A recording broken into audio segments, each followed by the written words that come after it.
14 अप्रैल 1912 रात के 11:40 दुनिया का सबसे बड़ा और मजबूत जहाज RMS टाइटैनिक ठंड भरी रात में समंदर की गहराइयों में डूब रहा था। 1500 से ज्यादा लोग मौत के मुंह में गए। पूरी दुनिया रो पड़ी। लेकिन क्या ये सच में एक हादसा था या फिर एक गेम था, पैसों का, ताकत का और खूनी सियासत का? आज हम आपको वो कहानी सुनाएंगे जो कोई नहीं जानता। बात शुरू होती है व्हाइट स्टार लाइन से, वो कंपनी जिसने टाइटैनिक बनाया था। उनके पास सिर्फ टाइटैनिक नहीं बल्कि 3 जहाज और भी थे, ओलंपिक, टाइटैनिक और ब्रिटैनिक। ये तीनों इतने मिलते जुलते थे कि आम आदमी इन्हें अलग नहीं कर सकता था। सितंबर 1911 की बात है। ओलंपिक टाइटैनिक का बड़ा भाई एक ब्रिटिश वारशिप से टकरा गया और बुरी तरह डैमेज हो गया। रिपेयर का खर्चा लाखों पाउंड्स और इंश्योरेंस कंपनी ने क्लेम किया, लेकिन इंश्योरेंस कंपनी ने पैसे देने से इनकार कर दिया। कहा कि गलती ओलंपिक की थी। अब व्हाइट स्टार लाइन के पास एक टूटा हुआ जहाज था, कोई इंश्योरेंस नहीं और बहुत बड़ा नुकसान। यहाँ से शुरू होती है वो थ्योरी जो आज भी लोगों को सोचने पर मजबूर करती है। क्या व्हाइट स्टार लाइन ने ओलंपिक और टाइटैनिक को आपस में बदल दिया? मतलब डैमेज ओलंपिक को टाइटैनिक का नाम देकर समुद्र में भेजा ताकि वो डूब जाए और इंश्योरेंस का पैसा मिले। कंस्पायरेसी थ्योरिस्ट कहते हैं टाइटैनिक को लॉन्च से पहले पब्लिक को देखने नहीं दिया गया। क्यों?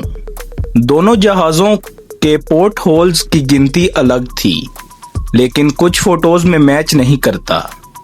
कुछ वर्कर्स ने रिपोर्ट किया कि जहाज पर ओलंपिक के निशान मिले थे। अब आता है सबसे बड़ा सवाल। JP मॉर्गन, अमेरिका का सबसे अमीर आदमी, उसने खुद टाइटैनिक बनवाया था, टिकट भी लिया, सब रेडी था, लेकिन जहाज चलने से एक दिन पहले उसने ट्रिप कैंसिल कर दी। आखिर क्यों? उसने कहा तबीयत ठीक नहीं, लेकिन उसके दोस्त ने बाद में बताया कि JP मॉर्गन उस रात फ्रांस में एक पार्टी में बिल्कुल ठीक ठाक और खिलखिलाकर हंस रहा था। सिर्फ यही नहीं, JP मॉर्गन के बहुत से अमीर दोस्त भी लास्ट मिनट पर जहाज से उतर गए। इत्तफाक या कुछ और? टाइटैनिक पर 3 बहुत बड़े और ताकतवर लोग भी सवार थे। पहला, जॉन जैकब एस्टर, अमेरिका का सबसे अमीर इंसान। दूसरा, बेंजामिन गुगेनहिम, मशहूर इंडस्ट्रियलिस्ट। और तीसरा, आइसोडोर स्ट्रेस, मैसी का मालिक। तीनों की एक चीज कॉमन थी, तीनों फेडरल रिजर्व बैंक बनाने के खिलाफ थे। फेडरल रिजर्व बैंक वो प्राइवेट बैंक जो अमेरिका की पूरी इकोनॉमी को कंट्रोल करता है। JP मॉर्गन वो इस बैंक का सबसे बड़ा सपोर्टर था। ये तीनों मर गए, JP मॉर्गन बच गया और दिसंबर 1913 में टाइटैनिक के डूबने के सिर्फ 20 महीने बाद फेडरल रिजर्व एक्ट पास हो गया। अब आता है वो हिस्सा जो जैक टीवी हमेशा आप लोगों को देता है, दोनों साइड्स।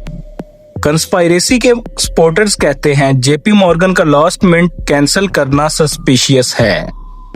3 फेडरल रिजर्व ओपोनेंट्स का एक साथ मरना इत्तेफाक नहीं हो सकता। दोनों जहाजों का इतना मिलना जुलना शक पैदा करता है। हिस्टोरियंस और एक्सपर्ट्स कहते हैं टाइटैनिक का इंश्योरेंस सिर्फ $50 लाख था, जबकि जहाज की वैल्यू $75 लाख थी। तो इंश्योरेंस फ्रॉड में क्या फायदा रखा गया?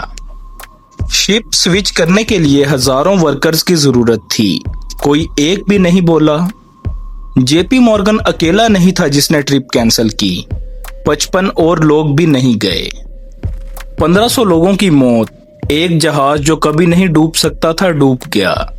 क्या यह सिर्फ एक हादसा था या किसी ने पैसों और ताकत के लिए 1500 जिंदगियों की कुर्बानी दे डाली? ये सवाल आज भी जवाब का इंतजार कर रहा है। आप खुद फैसला करें।